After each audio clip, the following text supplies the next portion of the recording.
Welcome, everyone. I want to take you on a healing journey of my new show called The Valley. The Valley is a sunken mindset that affects/effects an individual emotionally, physically, psychologically, and spiritually. Being in the valley can affect how a person sees themselves, how they see the world. Feeling safe and seen is something I've always struggled with, so I wanted to create an environment/platform where all people could feel safe and feel seen. The objective is to come out of the valley, but not without doing the work. You have to fight for it. What choice will you choose when freedom is on the other side awaiting you? Hey everybody, it's your boy Richard Green. You guys are on the Valley Podcast. Welcome back. Listen, if you haven't been to my channel before, make sure you guys hit the like and make sure you guys hit the notifications. All right, you guys, number 2, I want to let y'all know that my book is out called Trauma, Healed People, Heal People. The work is in the healing. The link will be at the bottom. And number 3, listen, I have an amazing series called Hurt People, Bitter and Broken. And when you guys are done with this video, you guys can go click the videos and check out all 3 seasons. All right, so listen, you guys, I have an amazing guest, my loved one. I love her. She's my cousin, and she's coming to tell us about an amazing story, tell us where she is, and just how she's dealing with, life and everything. So I just wanted to welcome you, Shanae. Welcome to the Valley's Podcast. Basically what I like to do on my show is, like, I like to just check in. Like, before we go into any questions, I like to check in and just say, like, how are you doing? Like, how are you feeling, like, in this moment? Like, how are you doing? I'm doing fine. I be having my own little ups and downs, but I just leave that in God's hands because I can't handle it. Okay, so right in this moment, like, you okay? Yeah, I'm fine. Okay. So listen, I like to start it off with a scripture. And this is one of my favorite scriptures. It's actually Romans 8:28. Don't have me cry now. You know I'm sentimental. This is one of my favorite scriptures. Like, it's not even just whenever I feel down or anything like this. I just try to take this to heart. And it's Romans 8:28. It says, "And we know that all things work together for good to them that love God, to them who are called according to his purpose." So when I have my moments, I just think to myself, like, God, even in your suffering, you're still good to me. Because you're not just good to me just because you're good. You get what I mean? Mm-hmm. Like, you are good, but just because life is good, you're not just good because life is good. God, you're good to me even when life doesn't seem like it's good. Mm-hmm. You get what I mean? Because he's so sovereign.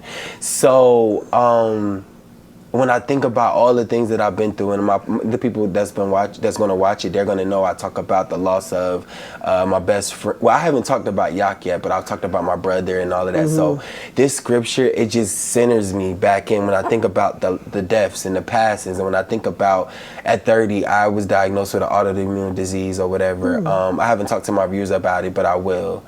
And how that changed my life and everything. So, like, when I have my moments, I, like, really sit with the scripture and I'm like, God, you're working it all for my good. Like, everything, even the things that's hurting me. So I'm like, God, if you're allowing these things to happen, then it's going to all work out for my good. So I just got to trust you and have faith. And, having faith is even when it doesn't seem like it is, it's like, God, I'm going to trust you, not based on what I see, but based on, how I put my faith and trust in you. You get what I mean? So I wanted to just define or whatever, what do you want to, before I go into the definition, do you want to tell them, why you here and what we're going to be talking about today?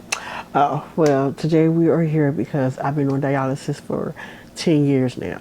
It would be 10 years, October 25th. And what is the term that you, like, what is it called? Chronic kidney disease. Chronic kidney disease. So I just wanted to give a definition.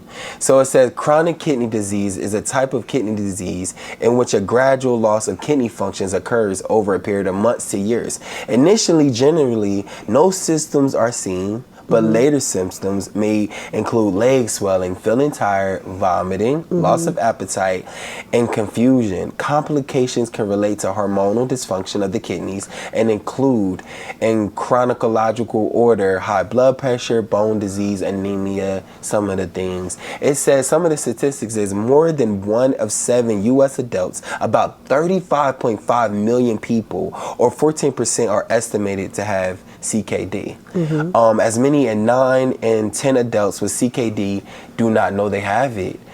About 1 in 3 adults with severe CKD do not know they have CKD. The treatment, of course, is dialysis, medication, or dieting. And then it talks about the different stages of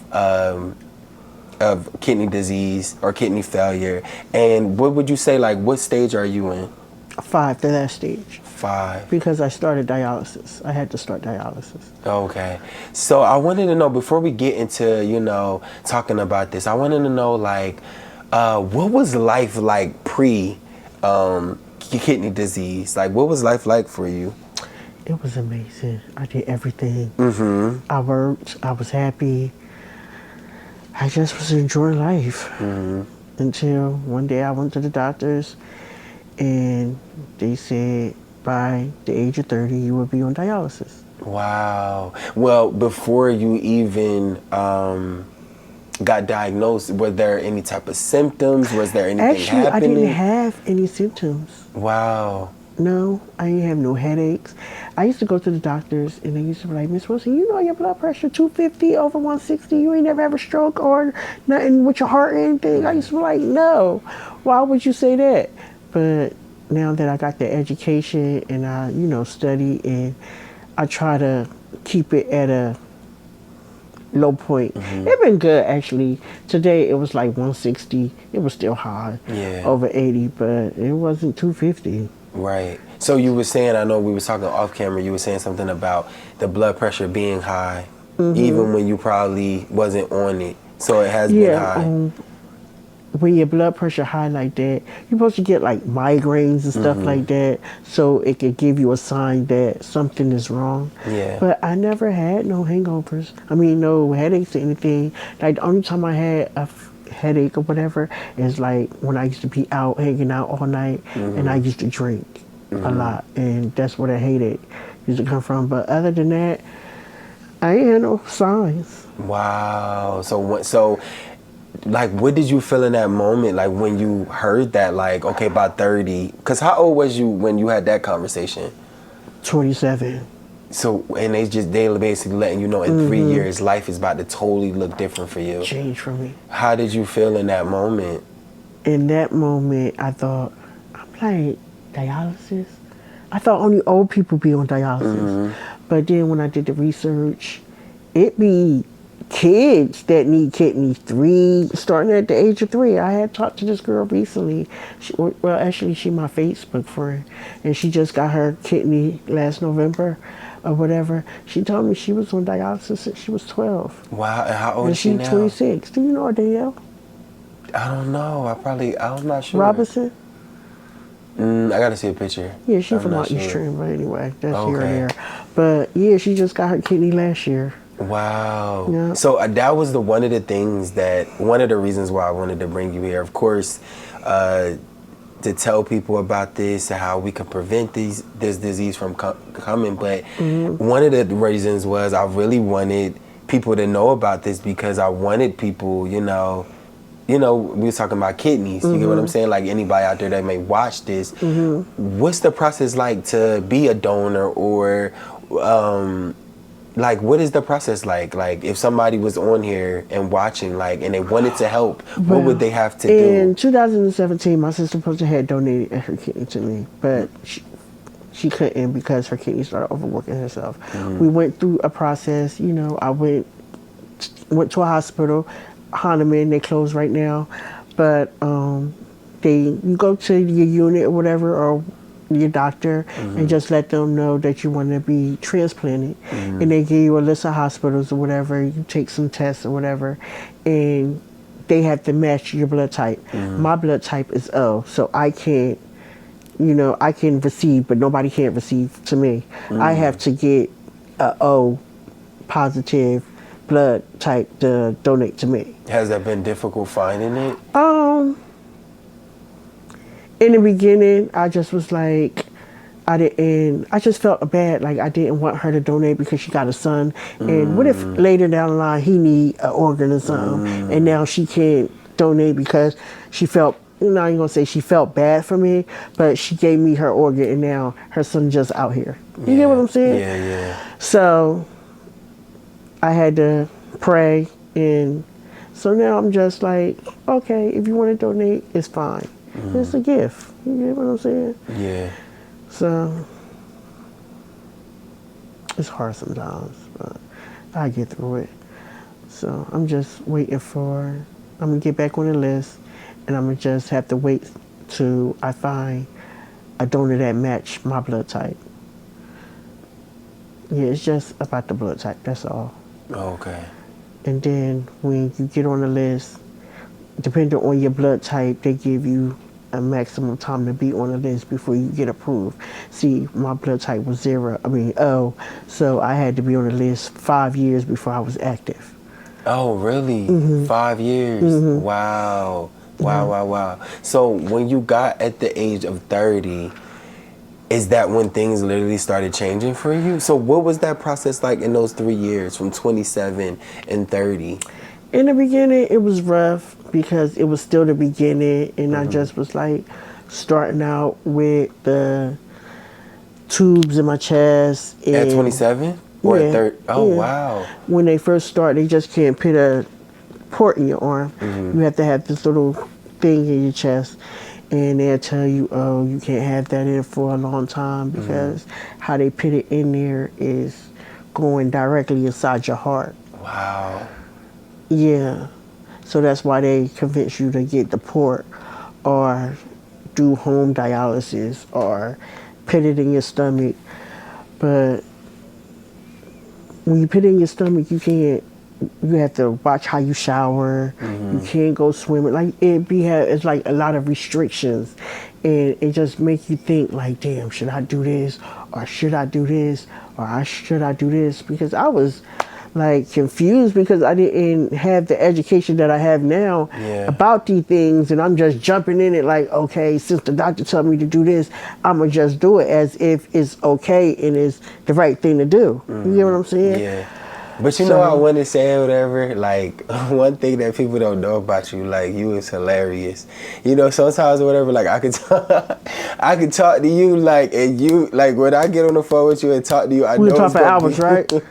We can talk for hours, and then it's just like, but one thing I could say about you, like, is just, you are so funny. So it's just like, when I could just be calling you and we could just be talking, and then you'll just start saying something and you'll be having me in there rolling, right? And I love that because I feel like laughter is so needed. You get what I mean? So it's just like I'll always tell you, I'm like, Sinead, you should have been on somebody's stage because you're just naturally funny. On dialysis, like, and they be so mean. Like, life is not over. You get what I'm saying? It's just how you take it day by day. I know you have a lot of ups and downs, but geez. Would you consider being on dialysis or having kidney disease or failure, would you consider this like a valley moment right now in your life? Like, or have you had valley moments you felt like?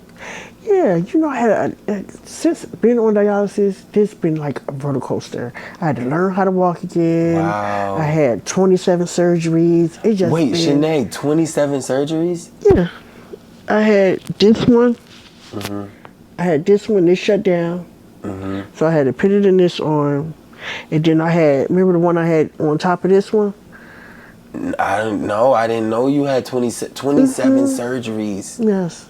Wow. I did not know that. But it's just how you see it. It's the way you wear it. I don't wear how I live, because that would be like, just like a couple of years ago, it was this girl, one of my Facebook friends, she started dialysis, but she be having seizures and stuff, and every other day she be like, oh, how she want to kill herself, and I'm like, girl, life is precious. You wouldn't be here if he didn't want you to be here. You still here for a reason. Right. I know it's hard, but sometimes you just. And I think that's why, like I said, like just even, I feel like this is one of the reasons where, like, I feel like even with the show The Valley, like, we talk about our valley moments. You get what I'm saying? We talk about how we overcome, and everybody's situation is different. Yeah. What I love about this show is that we have these hard conversations, because I feel like we gotta have hard conversations. You get what I mean? And I feel like what this show also represents is giving a voice to the voiceless. Yes. Remember, I was telling you Daquan's coming on soon, and we're gonna talk about his story and what he's been through. And ultimately, I want people to heal. I feel like I'm on this healing journey, so I want people to heal through the blood of the Lamb, Jesus Christ, of course. That dark space ain't no joke. It ain't no joke, right? It ain't no joke, man. So when you find yourself in the valley, when you find yourself in those dark moments, where do you go? Like, in your mind, do you like, I gotta get up and, like, how do you find your way to pull yourself back? I'm gonna take a walk, I'm gonna pray, I'm gonna call my mom, like what is it? It was like that for me in the beginning, but now she's sick and everything. I really can't run to her as much. So I like to cook. So I do that for like on my free time. I started going to church. They've been begging me to go to church for so many years. So I've been going to this church. Sunday, you coming this Sunday? Yes, I'm yes, coming this Sunday. No, not this Sunday, because the kidney walk is this Sunday. Okay. So I might be next Sunday. But I've been going to church. I've been reading the Bible a lot. Okay. I've been You've been still reading that book? Yeah, the book you gave me, I got it with me now. Okay. Yeah, I've been reading the book you gave me. I just be needing, I think when you in a dark space and you keep yourself in a dark space, stuff just go through your mind and go through your mind. You know what I wanted to say, like, and I don't mean to cut you off, but this is how I'm feeling right now. I just want you to know, like, you are loved.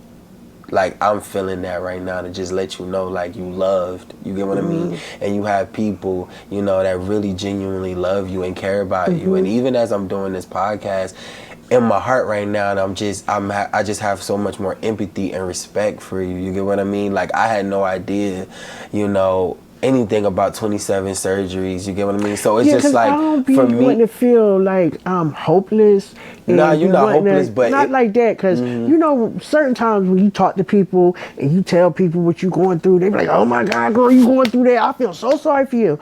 I don't want nobody to feel sorry for me. Yeah. I don't want nobody to feel sorry for me. And then they be doing things that they don't be doing on a regular day. If you ain't do this for me yesterday, why would you do this for me today? Just because I told you I had a surgery or I had to learn how to walk, or you just learned a new fact about me? No, do it from the kindness of your heart. Yeah, I would say also too, sometimes people live in their own lives, right? And everybody's living their life and they're doing what they do. So sometimes when we do communicate and we do have these conversations, a person more aware, like, you know what? It's not that I didn't want to show up before. Maybe I just wasn't as aware, but now I definitely want to show up. You get what I mean? So you mentioned something about the kidney walk, right? Yes. So I've been, and we had this inside thing, right? We were just talking before we got on camera. And I was just talking about how you've been doing a kidney walk for a couple of years. And I remember. Look at 2000. Look, I got my shirt, y'all. 14 to. I got my shirt on. 2020. What we at? 24. 23. 23. Yeah. What? I did a shirt last year. I think this I did is one from more like shirt 2 years last ago? year. Yeah. I do pretty good. Yeah, I love my Sinead shirt. You know I still. All of them. I was going to, for the podcast, I was going to do like a little collage with all the little shirts and all the years we had. And y'all was doing a little march and stuff. But I wanted to say to my viewers, I remember, I don't know if you had called Fred, but I remember you getting on that phone and I remember you just going off on me. But what I had realized in that moment was, see, I had thought at the time, I'm living my life or whatever, and I was just thinking like, I honestly, it wasn't like I didn't want to come. I just think that I was just so busy focusing on my life at that time. And when you told me, like, you was like, you don't never come to my stuff, and I was like, oh, my cousin, like, I didn't think it would matter that I didn't come. You get what I'm saying? So when you was telling me, like, you won't never come, little, like, you get what I mean? I'm like, oh, she really want me to come? Because in my mind, I'm thinking, like, I'm living my life, it's not intentional. And then I'm also thinking, like, you got so many people there, you get what I'm saying? But when somebody tells you, like, yo, it don't matter who there. Like, I need you to show up for me. Yeah. You know? And I was like, ever since then or whatever, I'm like, oh, I gotta make I sure. really be wanting all my loved ones to be there. Yeah. And, you know, since we don't get the education in school, come and get some education and learn about, you know, kidney disease and how, you know, you could prevent from having kidney disease. Yeah. Because it's not just from high blood pressure. You could be a diabetic and be on dialysis. Wow. So I wanted, can you look in the mirror? I mean, not in the mirror, look in the camera and tell them about this whole kidney walk situation. Because a lot of people don't know about the kidney walk. Maybe at least where we from, is it only in New Jersey? Is this It's all all around over. the, you know, United States? So can you just look in the camera and tell our viewers, like, what is this kidney walk? And tell us how long you've been doing it and what's Okay, the premise of the kidney walk? Okay, the beginning story of doing the kidney walk is I started dialysis. Me and my best friend, she passed away she was a diabetic and her organs started to shut down and they told her she needed to start dialysis. She never made it that far. She passed away. So in the memory, I did the kidney walk. And then a couple of months later, I found you that... did the kidney walk in memory of her? Mm-hmm. So it's almost as if, like, her passing, it gave you the strength to keep living. And then after she passed away, I found out, you know, my little situation.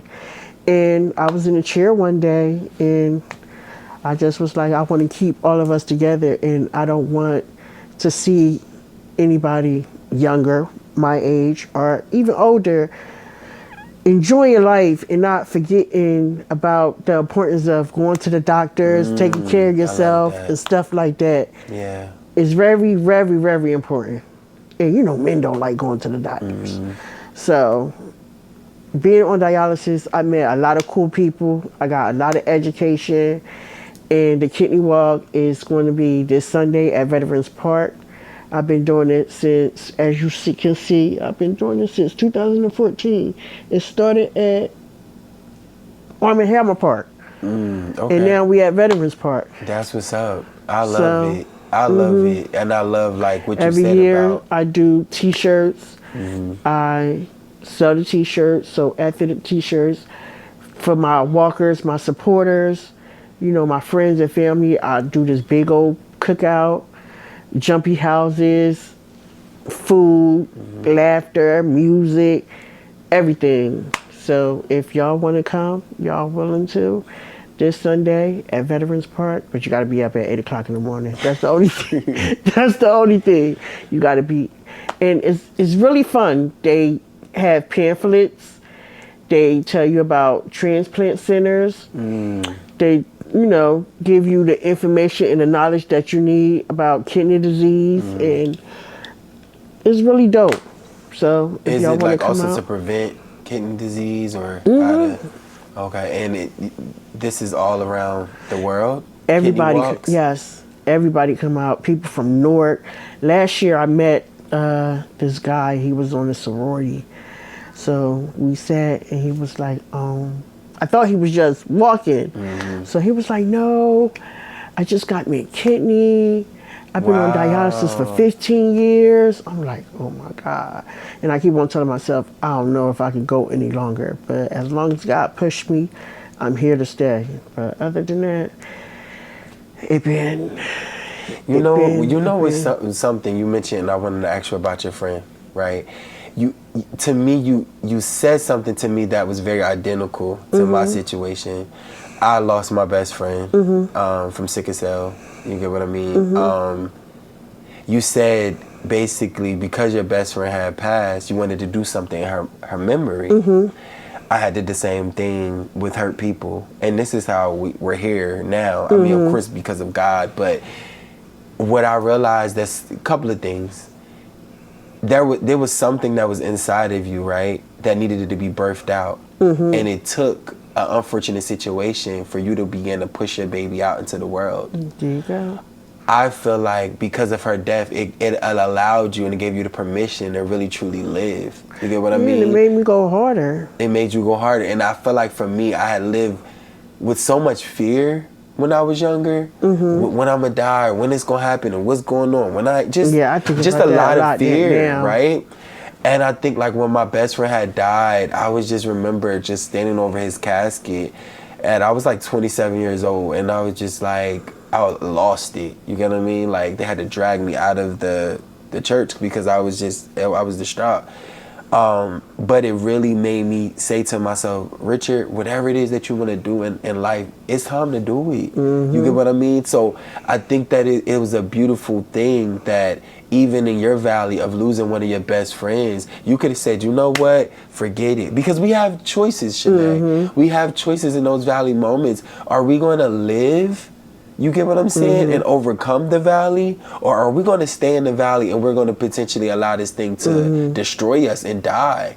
And what I love is in that moment, you know, not just a moment, but even just through the whole situation, from what I'm getting from you, you chose to live. You get what I'm saying? Even when you might have felt like sometimes, yo, I don't want to do it. I don't know if I could do it. But you decided to live. And there's going to be so many people watch this podcast, and even so many people just around you, and they're looking at your life, and they're coming to the Kidneys Walk, and they're going to feel inspired. So it's so many people's lives that you're going to be able to touch. You feel what I'm saying? Like even going through this experience.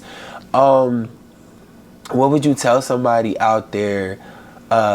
Two questions. I want to ask you, what would you tell somebody out there who've lost maybe a best friend, a loved one, and they just don't know how? Because you know what friends are, to me, are your chosen family. Right? Yeah. Your family, sometimes you might be like, I don't know. But with your friends, they're your chosen family. So it's like, I chose you as my friend. So it's just like, what would you say to someone like me and you who've had best friends, and those are pivotal moments in our lives, and then we decided that, guess what, we're not going to die with the dead. Yeah. And that we're going to decide to move forward. Like, what would you tell somebody out there who's struggling, who lost a best friend, and they're just like, I don't know if I can move on? Because honestly, I had moments when I was at that church and I'm looking at my best friend and I'm thinking to myself, like, we got so much more life. And I'm looking down at this casket and I'm just like, this ain't life. Like, you supposed to be with me. We got more living to do. And it was hard, and it took a long time, you know. So, but I'm grateful to God that I didn't allow myself to die with the dead. But I definitely had moments where I did want to go with my best friend. And I remember a couple of days after, and I wound up in the hospital because I was so stressed out, and I couldn't imagine life without my friend. And I remember his mom calling me. It's just like, we need you here. We can't lose you too. And I had to realize, like, I can't allow his death to, you know, destroy me, because I still got more life to live. You get what I mean? Like, I got to keep going, even though it's going to be hard. He would have wanted me to keep moving forward. So what would you say to anybody out there who've gone through what me and you've been through, losing a best friend, and they just feel like life is over for me, like I can't move on without that special person, whether it's a best friend, whether it's a mom, whether it's whoever it is, that special person, they felt like I can't move on? Like, what would you say to them? You know, over the years, I felt like,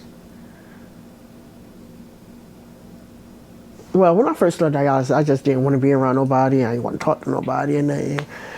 So I ain't saying I'm God at anybody, but since I've been on dialysis, a couple of close friends, I've been, like, my best friend, Faith the Muffin, her mom, she passed away 2 years ago. She was on dialysis.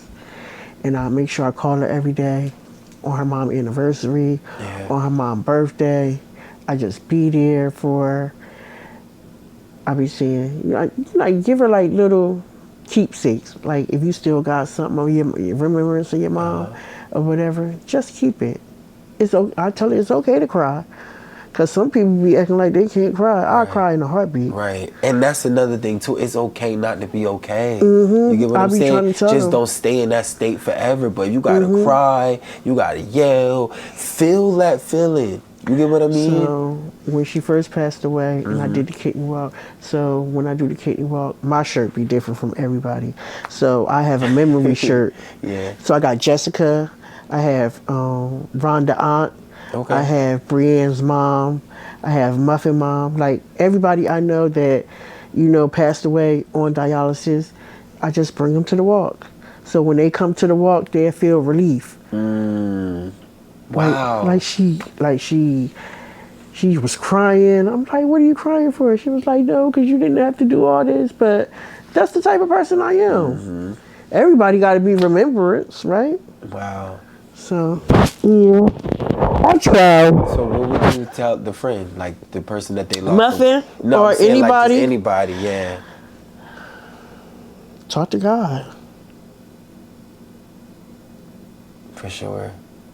Because He's the only one that can make it better. I could do the little keepsakes and buy you little things, but if you talk to Him, He can make it better for you. That's all I can tell you. Yeah. Keep God first. I love that. Hey everyone, I'm so excited to announce to you all that my first book, Trauma Healed People Heal People. The Work is in the Healing is available right now on barnesandnovas.com and amazon.com. Go get you a copy now. What are you waiting for?